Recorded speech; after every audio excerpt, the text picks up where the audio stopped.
Now that's good history.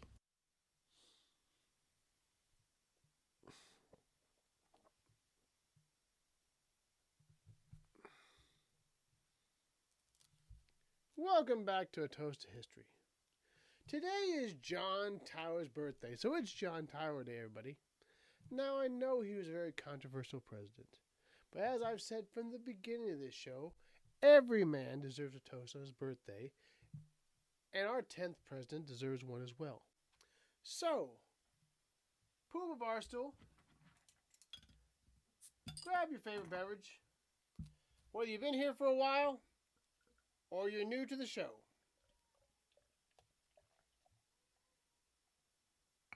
And let's toast some history.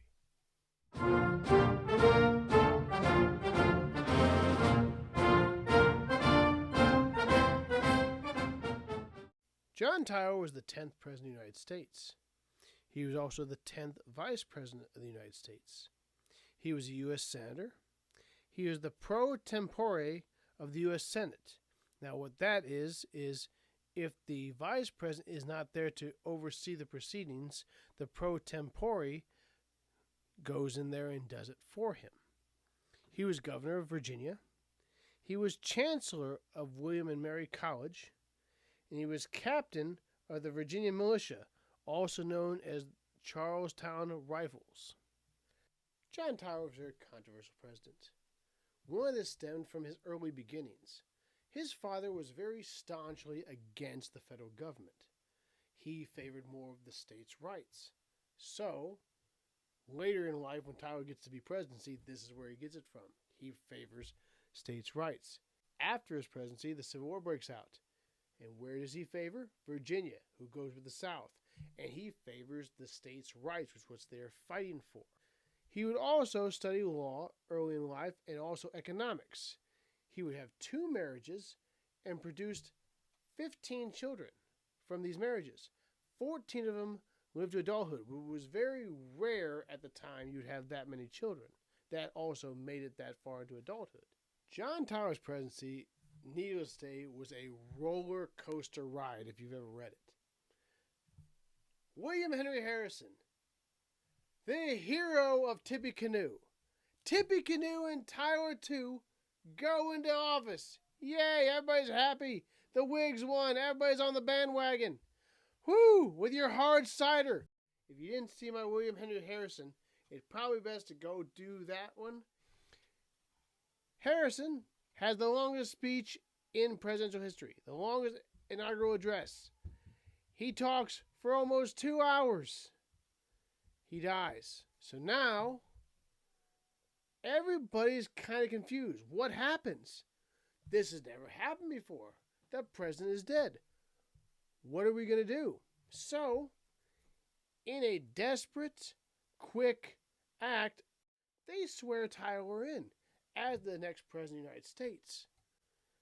Now he's the president with William Henry Harrison's cabinet. So the cabinet of William Henry Harrison's like, you know what? You weren't supposed to be the president. Harrison was. So you know what? We'll keep you as president, but we're going to tell you what to do and what policies to do, and we're going to basically pull the strings. Oh, no, you didn't. And this did not sit well with John Tyler. John Tyler basically said, very calmly, you guys are great men, you've had great political careers, and I would love to have you advise me. But I would like your full cooperation or your resignation. And within a couple weeks of Tyler mania, all but one of his cabinet members will resign. And the one, I'm sure he's just like, I'm really not a fan of the guy, but he needs me. And you look at what he does during his administration, he did. He established a treaty with Great Britain that established the Canadian-United States border that still exists to this day. He established a treaty with China that would involve fair trade and protection to the employees who went over there to do the trading for the United States. He had a lot of vetoes, but the main thing was he got vetoed 2 times. He vetoed the same bill. The Whigs wanted to establish a national bank. Jackson got rid of it. He didn't want a national bank. Marvin Van Buren, the president after him, was a good fan of Jackson's, wasn't going to do it. They were hoping William Henry Harrison was going to do it, but then he died. So John Tyler, you're our boy now. We want you to help us get this bill through. The House comes and they pass it. The Senate comes and they pass it. They put it on the president's desk and he vetoes it. We were almost there. You're our boy. What the hell? All right. They go through Congress a second time. The House passes it. The Senate passes it. They put it on his desk. He vetoes it a second time. What's going on here? You're our candidate, remember. That's when they expel him from the party. They're tired of him. No, we went through twice. We put it on your desk. You're supposed to help us out. No. We're done with you. So people start calling Tyler his accidency. After a year, the Whigs drop him as part of their party. It has never happened. Never has the party ever dropped a president while they're in office. Except John Tyler. You at least had 2 first, John. If the vice president assumes for the president, he can pick his vice president. Back then, they wasn't written. So now it's like, it's not written so that he has to take a vice. It's not written. Can he do a vice? So he has no vice president through his 4 years in office. John Tyler's leaving the office. One last kick out the door by Congress was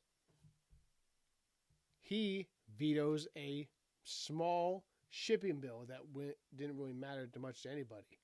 And Congress got together and they overrode his veto. This had never happened before. I think it was just trying to slap this guy. They're like, we really don't care about this bill, but we can do this. Other fun facts about Tyler that you didn't learn in your textbooks was John Tyler eloped with his second wife during his presidency. Now, we went over in Grover Cleveland that he was the only person to ever get married in the White House. He got married just during his presidency. He eloped and did it in secret. His own daughter did not know until a week before the wedding. John Tyler was a big part of annexing Texas and bringing it to the Union. Now, James K. Polk usually gets the credit for this because he signed the final bill. So the question is, who brought him in, Polk or Tyler? Was it a tag team or was it one or the other? After the White House, he retires to become chancellor of William and Mary College. He's a Griffin. But then the Civil War breaks out and that changes everybody's world. He's a Virginian. Virginia secedes. He has to go with Virginia. Now, what happens though, that really hurts him is the Confederates are developing their Congress, the Confederate Congress. He runs for the position and he's elected, but he dies before he can take his seat. This puts him as a traitor in the eyes of the North. He dies. Abraham Lincoln doesn't even recognize it. Flags are not put at half-staff for the first time and since for when a president dies. For 63 years, he's deemed a traitor and is not recognized by the United States. And out of 39 men that have passed away that were our presidents, 38 of them, as their casket is lowered into the ground, has bore the stars and stripes. He is the only one that bears the stars and bars, which is the Confederate flag, which you see behind me. On one side, they ignored him.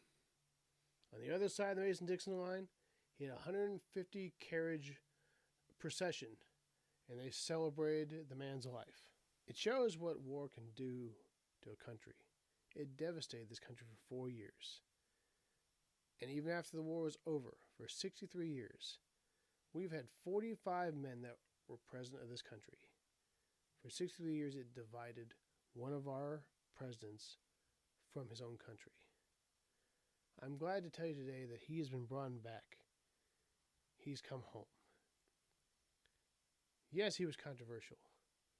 But as Abraham Lincoln said, malice toward none, charity for all. That included everyone in the South, not just the North. He is buried this day at Hollywood Cemetery, which is in Richmond, Virginia. And he actually has two other presidents that are in the cemetery with him. James Monroe, our 5th President of the United States, and Jefferson Davis, the one and only President of the Confederacy. To John Tyler, our 10th President of the United States. He was listed as His Excellency. But you know what?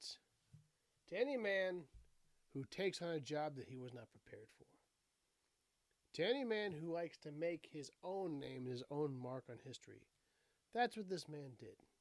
Yes, he was controversial. Yes, it was a roller coaster ride. But I hope you all had fun along the way. To John Tyler, to a man for 63 years, was separated from his country. Welcome home, John Tyler. Happy birthday, Mr. President.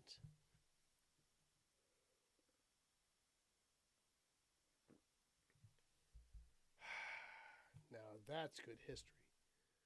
Nothing against you, John. But I know you're kind of controversial. And those pictures of kitty videos always get a lot of hits. So you know what? My cats are going to help you. Get you some vids and some likes. Love the video. Love the video. Eyes.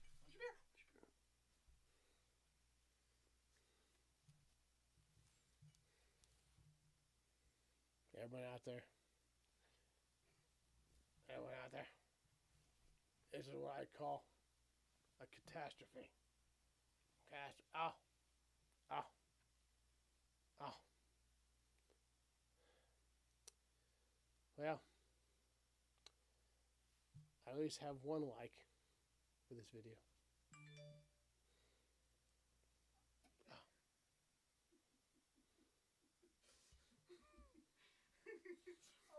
He doesn't want to be put down. He wants to be. Our new mascots. Say hello, Follies. Hello. Hello, John Tyler. Oh, no. Oh, no, he's knocking over John Tyler. Oh, he's loving it. He's a fan. He's a fan, everybody. You heard it here.